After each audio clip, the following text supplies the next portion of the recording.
Good evening students. जैसा कि आप जानते हैं कोविड-19 इस समय सभी कॉलेज, स्कूल और कोचिंग संस्थान बंद हैं। बच्चों की पढ़ाई के लिए प्रतिबंध है, क्योंकि बच्चों क्यों नहीं पढ़ पा रहे हैं उसका कारण सिर्फ यह कोविड-19। और हम अपनी class Jupiter classes education academy में ऑनलाइन की क्लास की व्यवस्था किए हैं और पर डे प्रतिदिन हम यूट्यूब के माध्यम से सभी बच्चों को प्रोवाइड करा रहे हैं। तो आप सभी बच्चों से उम्मीद है कि घर पे रहें, अच्छे रहें, स्वस्थ रहें। और ये प्रतिदिन वीडियो शाम को 8 बजे लाइव क्लास भी दिखती है और इसके बाद भी आप देख सकते हैं कभी भी आपके पास टाइम हो। तो मैं फर्स्ट यूनिट कंप्लीट कर चुका हूँ, सेकंड यूनिट के बारे में आज तीसरा लेक्चर है। तो पर डे मैं आपको प्रोवाइड कर रहा हूँ। आपसे उम्मीद है कि आप सभी घर पर रहें और वीडियो को देखें, पढ़ें, नोट्स बनाएं और जो आपके समझ में आए तो आप वहाँ पे कमेंट्स कर सकते हैं, आपके क्वेश्चन का जवाब मिलेगा। तो आप सभी का आज मेरी क्लास में स्वागत है। चलते हैं, आज मोल प्रभाज के बारे में बात करते हैं। पिछली वीडियो में आपको नॉर्मलता, नॉर्मलिटी, मोलरता, मोलरिटी और मोललता, मोलरिटी के बारे में मैंने बात किया। आज आपको क्लास मिलेगी। इसके बाद क्या है मोल प्रभाज। मोल प्रभाज की डिफिनीशन मैं आपको बताऊंगा। मोल प्रभाज का दूसरा नाम होता है मोलर प्रभाज के नाम से जानते हैं। मोल प्रभाज किसके नाम से जानते हैं? मोलर प्रभाज, और इसको इंग्लिश में कहते हैं मोल फ्रैक्शन या मोलर फ्रैक्शन। तो डिफिनीशन देखिए, मोल प्रभाज किसी एक घटक के मोलों की संख्या। मोल प्रभाज किसी एक घटक के मोलों की संख्या। एक घटक का मतलब होगा वन कंपोनेंट, और वन कंपोनेंट का मतलब होता है टू कंपोनेंट्स होते हैं, क्योंकि आपको पता है सॉल्यूशन जो होता है उसमें टू कंपोनेंट्स मिले होते हैं। फर्स्ट कंपोनेंट होगा आपका सॉल्यूट और दूसरा क्या होगा? सॉल्वेंट। तो उन दोनों में से कोई एक, क्योंकि डिफिनीशन जो होगी बहुत महत्वपूर्ण है और मैं आपको लॉजिक के आधार पर बता रहा हूँ। माना कि एक फार्मूला तो ठीक है, ये देखिए यहाँ पे कंपोनेंट्स होंगे कोई एक और यहाँ पे कंपोनेंट्स कोई होंगे दो। जैसे मान लीजिए Na, और मान लीजिए यहाँ पे Na प्लस Nb लिख दिया, लिखा हुआ है नीचे Na प्लस Nb। यहाँ पे कोई कंपोनेंट्स एक है और यहाँ पे कंपोनेंट्स दोनों हैं। तो डिफिनीशन क्या निकल के आ रही है कि मोल प्रभाज किसी एक घटक के मोलों की संख्या, विलेय या विलायक दोनों में से कोई एक, सॉल्यूट और सॉल्वेंट के मोलों की संख्या तथा विलयन में उपस्थित कुल मोलों की संख्या। कुल मोलों की संख्या मतलब विलेय और विलायक का अनुपात मोल प्रभाज कहलाता है। तो बच्चे परिभाषा थोड़ा अच्छे से देखिएगा। मोल प्रभाज किसी एक घटक के मोलों की संख्या, तो दोनों में से कोई एक लेना है। मोल प्रभाज किसी एक घटक के मोलों की संख्या तथा विलयन में उपस्थित कुल घटक। कुल घटक का मतलब क्या होगा? दो कंपोनेंट्स हैं, विलेय और विलायक। तो विलयन में उपस्थित कुल घटक विलेय और विलायक के मोलों की संख्या का अनुपात क्या कहलाएगा? मोल प्रभाज कहलाता है। ये आपकी डिफिनीशन यहाँ लिखी हुई है। मोल प्रभाज किसी एक घटक के मोलों की संख्या तथा विलयन में उपस्थित कुल घटक के मोलों की संख्या का अनुपात क्या कहलाता है? मोल प्रभाज। आप इसको नोट कर सकते हैं 1, 2, 3। ये पॉइंट मैं क्यों बोल रहा हूँ? क्योंकि यहीं पे डिफिनीशन लिखी हुई है, XA बराबर Na upon Na plus Nb, और यहाँ पे लिखा हुआ XB बराबर Na plus Nb upon Na plus Nb। तो देखिए इसे कैपिटल X से व्यक्त करते हैं। यह मोलों की संख्या का अनुपात होता है, अतः इसकी कोई इकाई या मात्रक नहीं होते हैं। यानी मोलों की संख्या का अनुपात है, इस कारण से इसमें कोई इकाई न तो कोई मात्रक न ही कोई यूनिट होती हैं। किसी दो अंगी विलयन, मतलब दो अंगी का मतलब क्या होगा? दो घटक। किसी दो घटक विलयन में दो घटक कौन कौन है? A और B हैं। A को हम विलायक मानते हैं यानी सॉल्वेंट, B को मानते हैं सॉल्यूट यानी विलेय। इनके मोलों की संख्या, मोलों की संख्या किससे दर्शाते हैं? स्मॉल n से दर्शाते हैं। तो यदि मान लीजिए विलायक के मोलों की संख्या और विलेय के मोलों की संख्या की मैं बात करता हूं, तो मैंने क्या किया? Na व Nb हैं। इन घटकों के मोल प्रभाज क्रमशः XA व XB है। XA का मतलब मोल प्रभाज ये भी है, ये भी मोल प्रभाज है, लेकिन ये क्या है, विलायक का मोल प्रभाज है और ये विलेय का मोल प्रभाज है। तो मैं आपको लास्ट में सभी का मान लिख दिया हूँ, क्योंकि आपको प्रॉब्लम ना हो समझने में। NA क्या है, NB क्या है, XA क्या है, XB क्या है, W क्या है, WB क्या है, तो मैंने सबको लिख दिया। ये देखिए NA इक्वल क्या होगा, घटक A के मोलों की संख्या, NB इक्वल टू घटक B के मोलों की संख्या, W क्या है, घटक A का ग्रामों में भार, B की बात आ जाएगी तो बात वही रहेगी, घटक B का ग्रामों में भार। फिर MA लिखा हुआ है, घटक A का अणुभार, M रहेगा तो अणुभार की बात होगी, W रहेगा तो ग्रामों में भार होगा, MB रहेगा तो घटक B का अणुभार। XA का मतलब हो घटक A का मोल प्रभाज और XB का मतलब हो जाएगा घटक B का मोल प्रभाज। तो बच्चों समझ में आ गया होगा, क्योंकि ये कंपोनेंट्स लिखे हुए हैं। अब आ जाते हैं सीधे फार्मूला में। तो मोल प्रभाज किससे दर्शाते हैं, X से।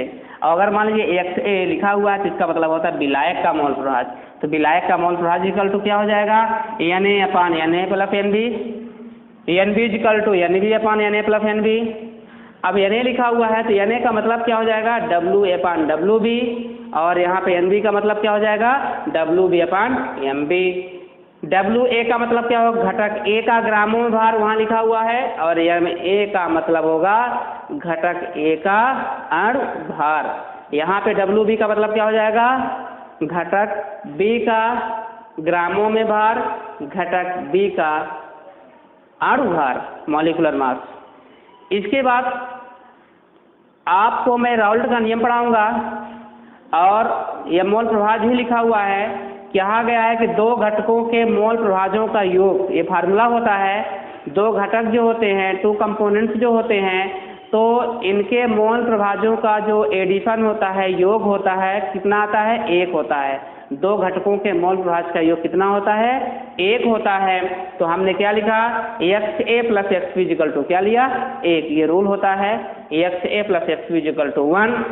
तो सॉल्व किया हमने, क्या किया, XA equal to 1 minus XB के मैंने सॉल्व किया, क्या हो जाएगा, XA equal to 1 minus XB के। अब बात यहाँ पे आ रही है, ये कहाँ पे आया, NA upon NA plus NB। तो हमने क्या किया, XA का मान होता है, XA का मान कहाँ है, ये देखिए, XA बराबर क्या हो जाएगा, NA upon NA plus NB। तो ये लिखा हुआ है आपका NA upon NA plus NB equal to, ये आपका इक्वल टू है कोष्टक में 1 माइनस, और XB का कितना मान होता है, तो ये लिखा हुआ आपका NB upon NA plus NB, NB upon NA plus NB। तो हम क्या किए, आपको मोल प्रभाज को प्रूव कर दिए हैं। तो आप डिफिनेशन याद करने के लिए क्या पॉइंट याद करेंगे कि XA बराबर NA अपान NB, NA upon NA plus NB, या XB बराबर NB upon NA plus NB। तो डिफिनेशन मैं पुनः एक बार बोल देता हूँ, मोल प्रभाज किसी एक घटक के मोलों की संख्या तथा विलयन में उपस्थित कुल घटक के मोलों की संख्या का अनुपात, क्योंकि बटे में है, कुल घटक मोलों की संख्या का अनुपात क्या कहलाएगा, मोल प्रभाज कहलाता है। तो ये आपका मोल प्रभाज हुआ, इंपॉर्टेंट क्वेश्चन है। इसके बाद मैं आपको बताऊंगा ppm। ppm है, ppm का पूरा नाम होता है पार्ट्स पर मिलियन के बारे में बात करते हैं। तो इसकी थोड़ी सी डिफिनेशन देखिएगा। पार्ट शब्द से अर्थ निकल रहा है कि इसका भाग भी कह सकते हैं, अंश भी कह सकते हैं, एक लास्ट ऑप्शन पार्ट तो है ही, एक हिस्सा भी है। तो क्या है, इस इकाई का उपयोग अति तनु विलयन में विलेय की सांद्रता, अति तनु विलयन में विलेय की सांद्रता व्यक्त करने के लिए या व्यक्त करने में किया जाता है। और इसका नाम क्या क्या बताया हमने, अंश भी कह सकते हैं, भाग भी कह सकते हैं, और एक और इंग्लिश वर्ड होगा, पार्ट तो है ही। आयतन अथवा द्रव्यमान के रूप में हो सकता है, किस रूप में हो सकता है, आयतन के रूप में हो सकता है, द्रव्यमान के रूप में हो सकता है, भाग के रूप में हो सकता है, अंश के रूप में हो सकता है। क्या हो सकता है, ppm हो सकता है। तो डिफिनेशन क्या निकल के आ गई दूसरी, किसी घटक का वह भाग, किसी घटक का यानी कोई भी कंपोनेंट हो, कोई भी अवयव हो, कोई भी भाग हो, किसी घटक का वह भाग जो विलयन के 10 लाख भाग में स्थित होता है। बिलियन के 10 लाख भाग में यानी 1 मिलियन भाग में स्थित होता है और उसकी ppm में सांद्रता कहलाती है। यानी कोई भी भाग हो गया किसी घटक का वह भाग जो बिलियन में 10 लाख भाग में स्थित होता है और उसी को हम क्या बोलते हैं, ppm में सांद्रता कहते हैं। तो डिफिनीशन समझ में आ गई। अब ppm का फार्मूला निकल के आ गया। ppm में सांद्रता का क्या होगा फार्मूला, विलेय की ग्रामों में मात्रा, विलेय कोई पदार्थ है तो विलेय की ग्रामों में मात्रा अपान विलयन का कुल द्रव्यमान, यानी उस विलयन में कितना द्रव्यमान है उसका टोटल, विलयन का कुल द्रव्यमान, कुल का मतलब विलयन शब्द लिखा हुआ है यानी विलेय और विलायक दोनों होगा। यहाँ पे क्या होगा, सिर्फ विलेय भर होगा, जैसे अभी मोलर फ्रैक्शन में अपन लोगों ने पढ़ा, × 10⁶ यानी 10 लाख भाग में स्थित होगा, उसी को हम क्या कहेंगे, ppm। तो फार्मूला निकल के आ गया, विलेय की ग्रामों में मात्रा अपान विलयन का कुल द्रव्यमान × 10⁶। इसको सॉल्व किया अपन लोगों ने, तो विलेय का ग्रामों में मात्रा किससे दर्शाएंगे, WB से दर्शाएंगे।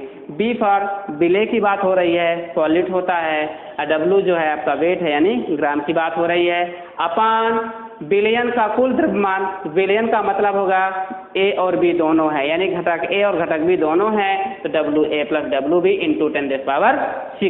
तो किसके निकल के आ गया आपका, ppm में सांद्रता द्रव्यमान के रूप में निकल गया, किसके रूप में, मास के रूप में निकल गया। अगर हम वॉल्यूम की बात करते हैं तो ये क्या हो जाएगा, ppm में सांद्रता बराबर विलेय का आयतन, अब इसमें ग्राम की बात हो रही थी, यहाँ पे क्या हो गया, आयतन, तो विलेय का आयतन अपान विलयन का कुल आयतन × 10⁶, यानी विलेय का जो भाग होगा अपान विलयन का कुल भाग यानी आयतन, अब विलयन का मतलब क्या हो जाएगा, विलेय और विलायक दोनों रहेंगे, × 10⁶। तो विलेय का आयतन को किससे दर्शाएंगे, VV से, और विलयन का कुल आयतन क्या हो जाएगा, VA + VB हो जाएगा। यानी ये यहाँ पे लिखा हुआ है, VA का मतलब मैं बोल रहा हूँ, आपको नोट करना हो तो लिख सकते हैं, VA दैट मीन्स विलेय का आयतन, VA का मतलब होगा विलायक का आयतन, VB मतलब हो जाएगा विलेय का आयतन। यहाँ पे विलायक यूज करेंगे, यहाँ पे विलेय यूज करेंगे, × 10⁶। तो आपका ये ppm निकल के आ गया। तो बच्चों मैंने सांद्रता को व्यक्त करने की विधियों के बारे में, method of expression of solution के बारे में मैंने आपको बताया।